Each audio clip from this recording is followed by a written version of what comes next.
So in this series we're calling Reset, we're saying that this season, pandemic season really, is an opportunity for us to reset our lives, to reorient, to recalibrate our lives, if you will, toward greater discipleship in Jesus. And part of what we're trying to reset from is what we called last week this idea of hurry sickness. It's when we live our lives with the tachometer of our lives pinned over into the red, and we live that way day by day, week by week, month by month, year after year, and the long-term effect is hurry sickness. It makes us literally sick, physically, mentally, relationally, and spiritually. And so what we said last week is that Jesus offers us a better way. In Matthew chapter 7 that we looked at last week, Jesus was asking this question: are you tired, worn out, burned out on religion? And then offers us his yoke. He says his yoke is easy, his burden is light. All of us carry burdens. All of us are yoked to someone or to something. He's saying his yoke is easy and his burden is light. And then offers to teach us the rhythms of grace and how to live our lives freely and lightly. And the feedback I got from last week's message indicated that a lot of us are resonating with this whole idea of hurry sickness. We all kind of know it. We don't like it, but we are addicted. And I use that image of addiction advisedly. It's like an addiction. You try something, addiction works this way, you try something that can be addictive and you like it. And so you try it again and again, and eventually it's built itself into your life. And by the time you realize it, it's begun to create problems in your life. And so you try to stop, but you can't stop. And it just continues on, and it begins to work on you in a way that now you can't imagine your life any other way. You can't imagine your life without this thing that you're addicted to. And hurry is a lot like that. We've been in it so long that it's hard to imagine living our lives in an unhurried kind of way, fearing that we'll be somehow less productive, that our lives will be less than if we change that hurry lifestyle. Recovery from this addiction to hurry is a reset. And like any recovery, it's not easy. But Jesus offers us a better way, a more sane way to live. He offers it to us, but it's not magic. You have to follow Jesus, his way of life. It's really a call, it's an invitation, if you will, to become an apprentice of Jesus. Now, I don't know if you've had experience as an apprentice in your life. You have, you may not have thought about it that way. But really what an apprentice does is comes alongside a master in whatever the field is and observes how the master does things, and then tries to imitate that, and over time to incorporate it into your life. Children do this just naturally. They are apprenticing at the feet of their parents, watching and observing, imitating and incorporating what they see in us in their lives. I remember having this brought to my attention in a clear way when my boys were little. They were in the back of the car, sitting in their car seats, and I was driving, and something happened that, somebody cut me off, and I had to swerve. And in the back of the car, I heard this little voice say, "That idiot." And I thought, where'd that come from? Oh, right. They're watching. They're watching. Even as we get older, right, there are those people in our lives who we are apprenticing under, whether it's a teacher or a coach, a boss, someone whose life we admire, and we watch how they do it. We begin to imitate and eventually incorporate it into our life. You know, Jesus gave a lot of profound instructions to his followers. But what do you think the most profound instruction it was that Jesus gave to his followers? Here's what I think it was. He said, "Come, follow me. Come, follow me." It was an invitation to be an apprentice with Jesus, to observe what he does, to imitate it, and incorporate it into our lives. It's not an invitation to believe in Jesus. Jesus said, even Satan believes. It's an invitation to experience and embrace Jesus' life and Jesus' lifestyle. So the scripture we looked at last week was from Matthew chapter 7. I want to continue in Matthew chapter 7 this morning and just share a couple of verses with you, verse 24 and 25 from the interpretation of scripture called The Message. Listen to what Jesus said. "These words I speak to you are not incidental additions to your life, home improvements to your standard of living. They are foundational words, words to build a life on. If you worked these words into your life, you are like a smart carpenter who built his house on solid rock. Rain came down, the river flooded, a tornado hit. Nothing moved that house. It was fixed to the rock." What Jesus is saying here simply is that to build our lives in him is to build on something sound, something secure, something dependable, and all the more so when times are hard. So the question then becomes, how do we do that? How do we follow Jesus? Obviously, Jesus isn't physically present, and so what would it look like for us to follow Jesus? Typically, at this point, we'd be talking about spiritual disciplines, things like prayer and Bible study and worship and tithing and fasting and so forth, all of these tools of spiritual growth. And those are all great and worth considering, but this morning I want to take a somewhat different approach, and I want to talk about 4 categories of things that Jesus had in his life that if we incorporate into our lives, it will help us overcome our hurry addiction. I want to give you a warning as I start these 4, and the warning is this: you're not going to like them. At least you're not going to like 1 or 2 of them. In some cases, all of them may sound so strange to you that you may not think this is something I want to do. But I want you to just bear with me. I want you to go through the process with me and think it through, even beyond the message this morning, as you think about it, as you go through the coming week. And I'll be honest, there's one of these that I've struggled with a lot in my life, in particular. So here they are. The first one is solitude and silence. That's one. Solitude and silence. What this is, it's time alone without distraction. This is mine. This is the one I've struggled with.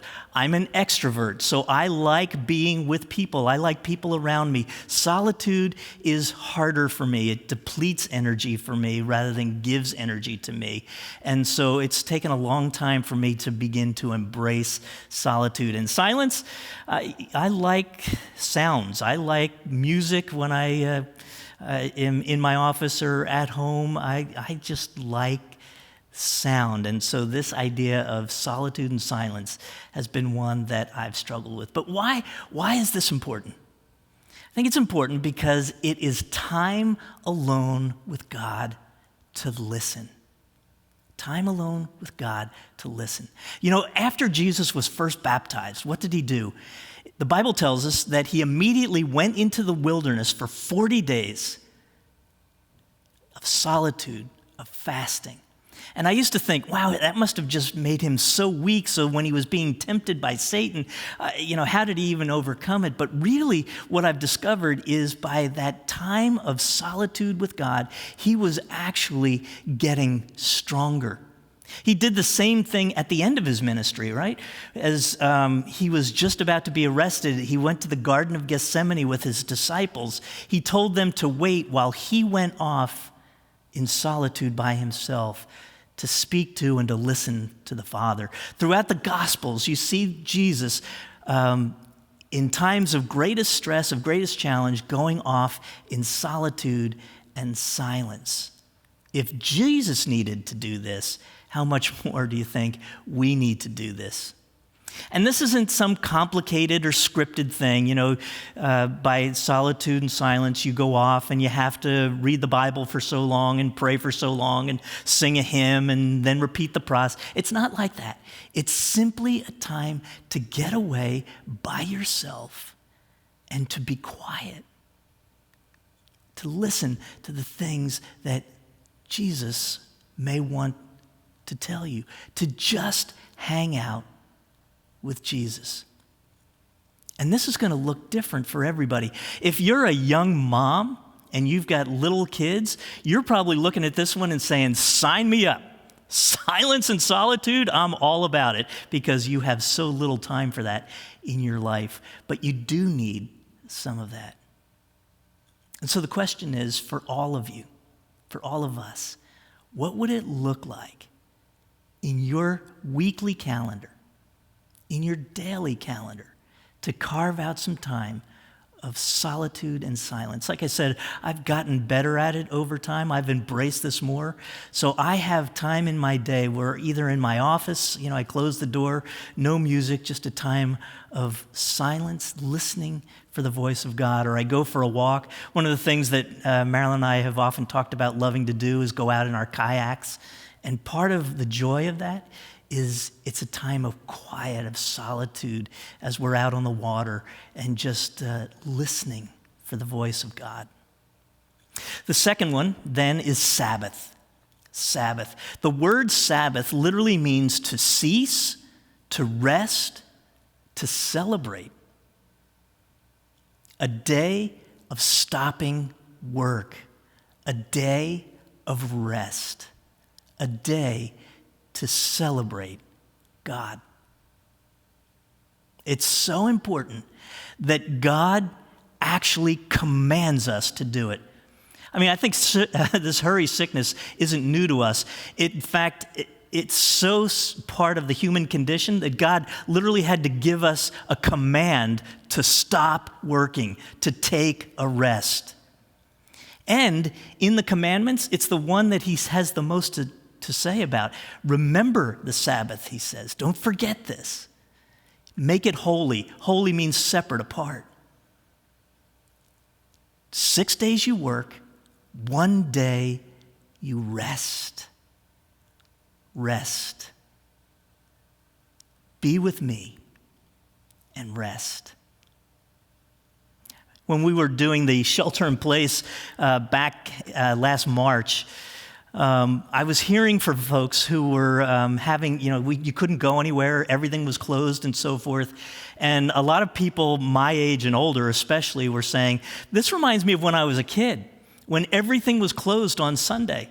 So we would go to church and then we would just kind of hang out for the rest of the day. It's sort of like that, and I kind of like it. Maybe that's one of those things that we talked about last week that you started doing through this pandemic and you want to keep doing, is to honor the Sabbath. When I was in Israel, they take the Sabbath very seriously. Everything in Israel closes down at sundown on Friday and is closed until sundown on Saturday. It's a time of real rest and real reflection. Physical and spiritual renewal can happen. It sounds crazy, right? I mean, maybe even boring, a time waster. It doesn't have to be. You can spend Sabbath in life-giving ways. It's not just about sitting on your couch with your Bible and, again, reading scriptures and singing hymns and so forth. Sabbath could mean attending worship, going for a walk, playing catch with your kids, taking a nap, listening to music, gathering with friends for food and wine, and to just breathe. And to be grateful to God for the things in your life. So what are a couple of things that you could stop doing on a Sabbath day to open up better rest and God focus? Are there a couple of things that you could stop doing to allow greater experiences of Sabbath? The third, then, is the third category is simplicity. Simplicity. And this is about decluttering your life in order to reduce stress and to make room for greater things, for more important things like generosity. Less stuff for more time, less stress, greater generosity. You know, Jesus wasn't poor. I don't know if you think of that, Jesus being poor, but Jesus was a tradesman before he started his earthly ministry, which meant he made a living wage for himself. And when he started his ministry, he had wealthy people, particularly wealthy women, who contributed to his ministry. He needed a treasurer. It was Judas, but, he needed a treasurer. So it wasn't that Jesus lived a life of poverty. It's that Jesus didn't have a lot of stuff that allowed him great freedom to do all of the things that he did. What makes this so hard for us is that our whole culture is built around one word: buy. Buy stuff. You need stuff. You've got to have stuff. It's billboards on the roads. Every device that you have has advertisements on it. We're bombarded with a constant din of buy, buy, buy. Even during the lockdown, when the stores were closed, we almost broke UPS because we didn't stop buying, and they had, to deliver all of this stuff to us. But the more stuff, the more time it takes to care for our stuff, to deal with our stuff. And so it clutters our lives, it depletes our accounts, and it takes our time. Jesus teaches, don't make stuff the treasure of your life. Don't make stuff the treasure of your life, because it doesn't last. Moth and rust will destroy it. Thieves are going to take it away. It doesn't last. Instead, invest in things that are enduring, things of the kingdom. One of the joys I've discovered of tithing, and I've tithed my income, meaning 10% of all the income I get, 10% of that I give to God's work. To serving and blessing others through the church and through other ministries. And I've been doing that for 40 years, and one of the great joys of that is I am investing in things that endure.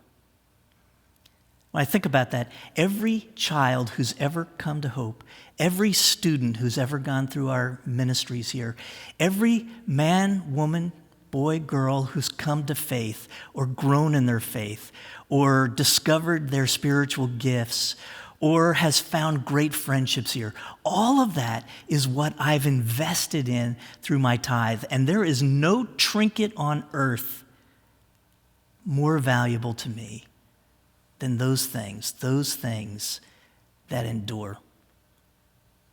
So what would it look like for you to reduce your spending, to declutter your life?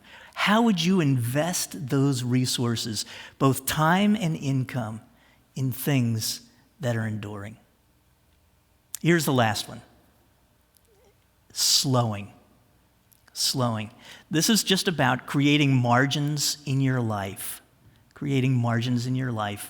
Saying no, or maybe not now, to certain activities so that you are not so busy that you don't have any time in your life for anything else. Slowing down allows you to be present where you are and with who you are. And part of the slowing, I think, is these devices that we carry around with us that keep us from being present where we are and with who we are, because they're constantly calling for our attention. Texts and emails and notifications and all kinds of prompts are coming in on our phone that keep us from being present. You know, this isn't a new thing. There's a story in the Gospels where Jesus and his disciples go to a house of Jesus' friend Martha and her sister Mary, and I can just picture them in the living room, and Jesus is talking to them and sharing, I'm sure, amazing things, but Martha is preparing dinner, and she's so frustrated because Mary won't help her, and she finally goes to Jesus and says, "Why don't you tell Mary to help me? I'm trying to make dinner here." And Jesus says, and not in a condemning way, I don't think, not in a shaming way, but says, Martha, you are so distracted. You are so busy. Mary's picked the more important thing. Why don't you join us? We'll take care of dinner. Slow down. Enjoy the moment. Be present here.